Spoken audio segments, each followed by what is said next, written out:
Hello friends, नमस्कार. मी doctor Priyanka.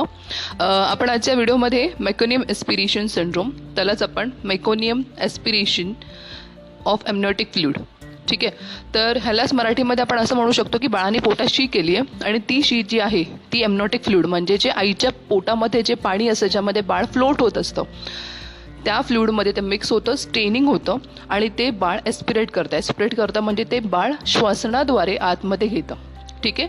तर लक्षात घ्या, हा एक लोअर रेस्पिरेटरी ट्रॅक्ट इन्फेक्शन आहे, म्हणजे हा लंग्समधला इन्फेक्शन आहे जो ट्रक्यामधून जाऊन तुमच्या लंग्समध्ये जाऊन डिपॉझिट होतो, ठीक आहे. तर ही माइल्ड आणि सिव्हिअर असे दोन प्रकारचे केसेस असतात आणि ह्याचे रिस्क फॅक्टर्स काय आहेत, ह्याची पॅथोजेनेसिस काय आहे, पुन्हा मॅनेजमेंट काय आपण करू शकतो आणि आईंनी वॉर्निंग साईन्स काय आहेत, हे कोणत्या प्रकारचे असतात आणि ते कसे ऑब्झर्व करून तुमच्या गायनेकोलॉजिस्टशी तुम्ही संपर्क करून हा जितका आपण अवॉइड करू शकतो करता येऊ शकतो हे आपण ह्या व्हिडिओमध्ये ऐकणार आहोत. तर मी तुम्हाला विनंती करेन की हा एक पिडियाट्रिकच्या रेस्पिरेटरीशी रिलेटेड एक टॉपिक आहे जो मी इझी मराठी लँग्वेजमध्ये एक्सप्लेन करणार आहे. तर लेमॅन टर्ममध्ये सुद्धा तुम्हाला हा समजेल. तर मी विनंती करेन की तुम्ही व्हिडिओ शेवटपर्यंत पहा आणि जर का हा व्हिडिओ आवडला तर तुमच्या मेडिकल स्टुडंट्स किंवा तुमच्या फ्रेंड्स किंवा तुमच्या जवळच्या मैत्रिणी ज्या प्रेग्नंट आहेत त्यांच्यासोबत हा अवश्य शेअर करा. तर what is the definition of meconium aspiration? तर मेकोनियम एस्पिरेशन सिंड्रोम ज्यालाच आपण मास म्हणतो, कॅपिटल MAS. तर aspiration of meconium into the lungs of foetus or neonate, ठीक आहे. This is the definition. तर व्हॉट इज मेकोनियम? तर मेकोनियम म्हणजे फर्स्ट स्टूल्स, म्हणजे जे बाळ पहिल्यांदा शी करतं, पहिली शी म्हणजेच त्याला मेकोनियम असं म्हणतो, ठीक आहे. तर मेकोनियम मोस्टली कशाने तयार होत असतं? तर वॉटर असतं, एम्नियोटिक फ्लूइड असतात, पुन्हा म्युकोपॉलिसॅकराइड्स असतात, बाईल सॉल्ट्स असतात, डिस्क्वॅमेटेड एपिथेलियम असतं गटचे म्हणजे इंटेस्टाईनचे आतड्यांचे, डिस्क्वॅमेटेड एपिडर्मिस ऑफ स्किन असतं आणि वर्निक्स, ठीक आहे. तर ह्याच्याने हा ॲक्च्युली मेकोनियम तयार होतो. तर मेकोनियम पास का होतो? तर ह्याला मोस्ट ऑफ द टाईम जेव्हा बाळ नियर टर्म किंवा फुल टर्म झालं असेल, म्हणजे 9 महिने कंप्लीट झालेत, 9 महिने 9 दिवस पण झालेत, ठीक आहे, that is more than 42 weeks झालेले आहेत. अशावेळी बिकॉज ऑफ द स्ट्रेस काय होतं की फिटलला स्ट्रेस येतं आणि जेवढं फिटस ओल्डर म्हणजेच काय 9 महिने 9 दिवस होऊन म्हणजे जर का आणखीन दिवस घेत असेल आणि बाईला कळा सुटल्या नसतील तर अशावेळी स्ट्रेसमुळे more than 42 or around 42 weeks of gestation बाळ पोटामध्ये शी करतं, ठीक आहे. तर आता आपण बघूया की हे किती प्रेग्नन्सीजमध्ये मोस्टली इन्सिडन्स असतो. तर 10 to 14% ऑफ प्रेग्नन्सीजमध्ये तुम्हाला meconium staining of amniotic fluid म्हणजेच MSAF हे दिसतं. तर neonates born through meconium aspiration syndrome of amniotic fluid can aspirate the meconium into the lungs and develop respiratory distress, ठीक आहे.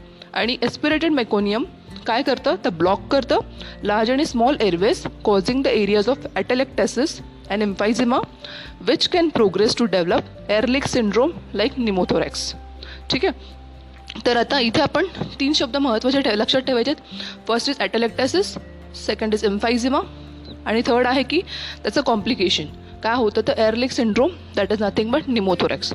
तर ॲटेलेक्टेसिस म्हणजेच काय, आपण जर का ह्या शब्दाची फोड केली तर एक्टेसिस म्हणजेच काय तर डायलेटेशन, ठीक आहे.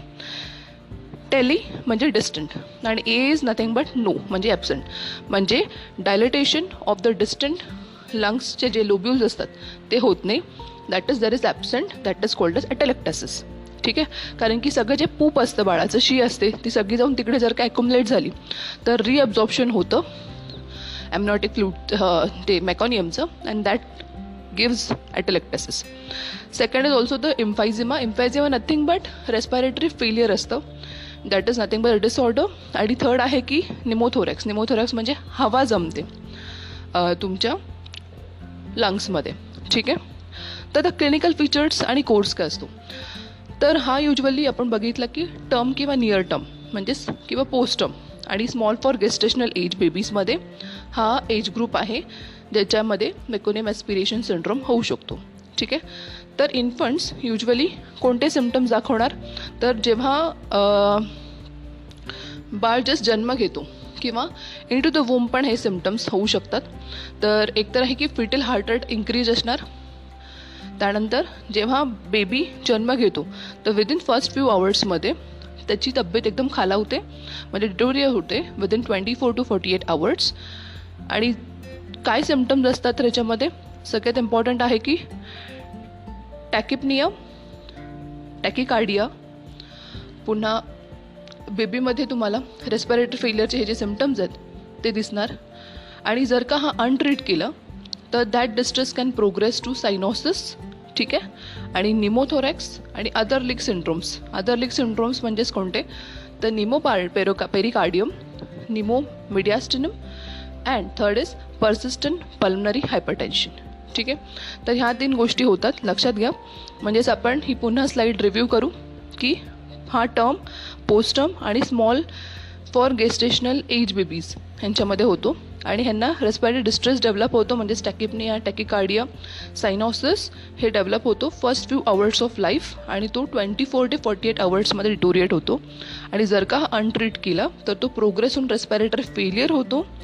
दॅट इज रेस्पिरेटरी फेलियर म्हणजेच complications will come is निमोथोरॅक्स, other leak सिंड्रोम्समध्ये निमोपेरिकार्डियम, निमोमिडियास्टिनम and persistent pulmonary hypertension which is very very severe, ठीक आहे. तर आता अशा केसेसमध्ये तुम्ही मॅनेजमेंट काय करणार तर मॅनेजमेंटसाठी clinical course in this babies can be complicated bye severe pulmonary hypertension. म्हणजे पल्मनरी हायपरटेन्शन जो असतो तो खूप सिव्हिअर प्रमाणामध्ये ह्या न्यूनेट्समध्ये होतो. मग ह्याच्यामध्ये तुम्हाला एकतर आहे की गुड सपोर्टिव्ह केअर द्यायचं. तर महत्त्वाचं आहे की first is normal body temperature त्यांचं मेंटेन करायचं. सेकंड आहे की त्यांची ब्लड ग्लुकोज लेवल्स मॉनिटर करायचे. थर्ड कॅल्शियम लेवल्स मॉनिटर करायचे. त्यानंतर एन्श्योर ॲनॅल्जेसिया म्हणजे पेन मॅनेजमेंट आणि अवॉइड अननेसेसरी फिडलिंग पे गुड डिवायडन्स, ठीक आहे. तर oxygenation and ventilation is maintain by ज्युडिशियस use of oxygen. आणि जर का सिव्हिअर असेल तर यू नीड टू डू इंट्युबेशन आणि mechanical ventilation comes over here, ठीक आहे. आणि इनहेल नायट्रिक ऑक्साईड. तर in cases to reduce the pulmonary arterial hypertension, ठीक आहे. तर ह्या केसेसमध्ये we have to do this things. आणि जेव्हा व्हेंटिलेटरी सपोर्ट असतो तेव्हा 60 to 70% न्यूनेट्स सर्वाईव्ह होतात. But in the ॲब्सन्स of व्हेंटिलेटरी support means जर का आपण डिसिजन लवकर नाही दिला तर दिस इज अ मॉर्टॅलिटी, म्हणजे that leads to the death of the infant in the severe diseases, ठीक आहे. तर आता वॉर्निंग साईन्स काय असू शकतात तर जेव्हा नियर टर्म येतं किंवा टर्म झाली असेल तर आईला युरिनच्याद्वारे कधी कधी ग्रीनिश कलर किंवा डार्क कलरची युरिन पास होते, ठीक आहे. विच इज डार्किश ग्रीन किंवा डार्किश ब्राऊन अशी युरिन पास होते. तर that could be a sine की बेबीनी पोटामध्ये शी पास केली आहे. Second could be foetal distress, म्हणजेच जर का बाळाचे ठोके जर का जास्त प्रमाणामध्ये असतील. थर्ड आहे की जर का तुम्ही वेळेवर तुमचं ANC चेकअप नाही केलं तर that could be also the cause की लेटर ऑन हे जे होणारे सिम्पटम्स आहेत ते अवॉइड आपण नाही करू शकणार. जर का आपण आधी जर का ANC चेकअप वेळेवर ठेवलं मंथ टू मंथ तर तुमची गायनेकोलॉजिस्ट तुम्हाला मॉनिटरिंग करून शी विल ॲडवाईज प्रॉपर थिंग्स की फ्युचरमध्ये आपण काय अवॉइड करू शकतो आणि काय होऊ शकतो, ठीक आहे. तर आज आपण मेकोनियम एस्पिरेशन सिंड्रोमबद्दल ऐकलं गाईज. तर आय होप मी भरपूर सिम्प्लिफाईड लँग्वेजमध्ये हा एक्सप्लेन करण्याचा प्रयत्न केला आहे. काही माझ्याकडून राहिलं असेल किंवा काही थोडंफार चुकी झाली असेल तर तुम्ही जाऊन पुन्हा तुमच्या बुकमध्ये रेफर करा. आणि तुम्हाला असेच जर का रेस्पिरेटरीशी रिलेटेड किंवा पिडियाट्रिक्सशी रिलेटेड कोणतेही टॉपिक्स असतील, तुम्हाला जर का simplified language in the Marathi language ऐकायचे असतील तर काइंडली मला कमेंट करा. आणि जर का तुम्हाला पूर्णपणे मराठीमध्ये हवं असेल किंवा हे थोडंफार इंग्लिश ॲड केलेलं, कारण की हा जो टॉपिक असतात हे जे मेडिकल टर्म्स असतात त्याच्यामध्ये इंग्लिश वापरणे मॅन्डेटरी असतं. बिकॉज काही काही टर्म्सला मराठी आपण ऑप्शनला ठेवू शकत नाही, ठीक आहे. तर धन्यवाद तुम्ही ट्यून राहिल्याबद्दल. Think healthy, eat healthy and love each other. Bye bye.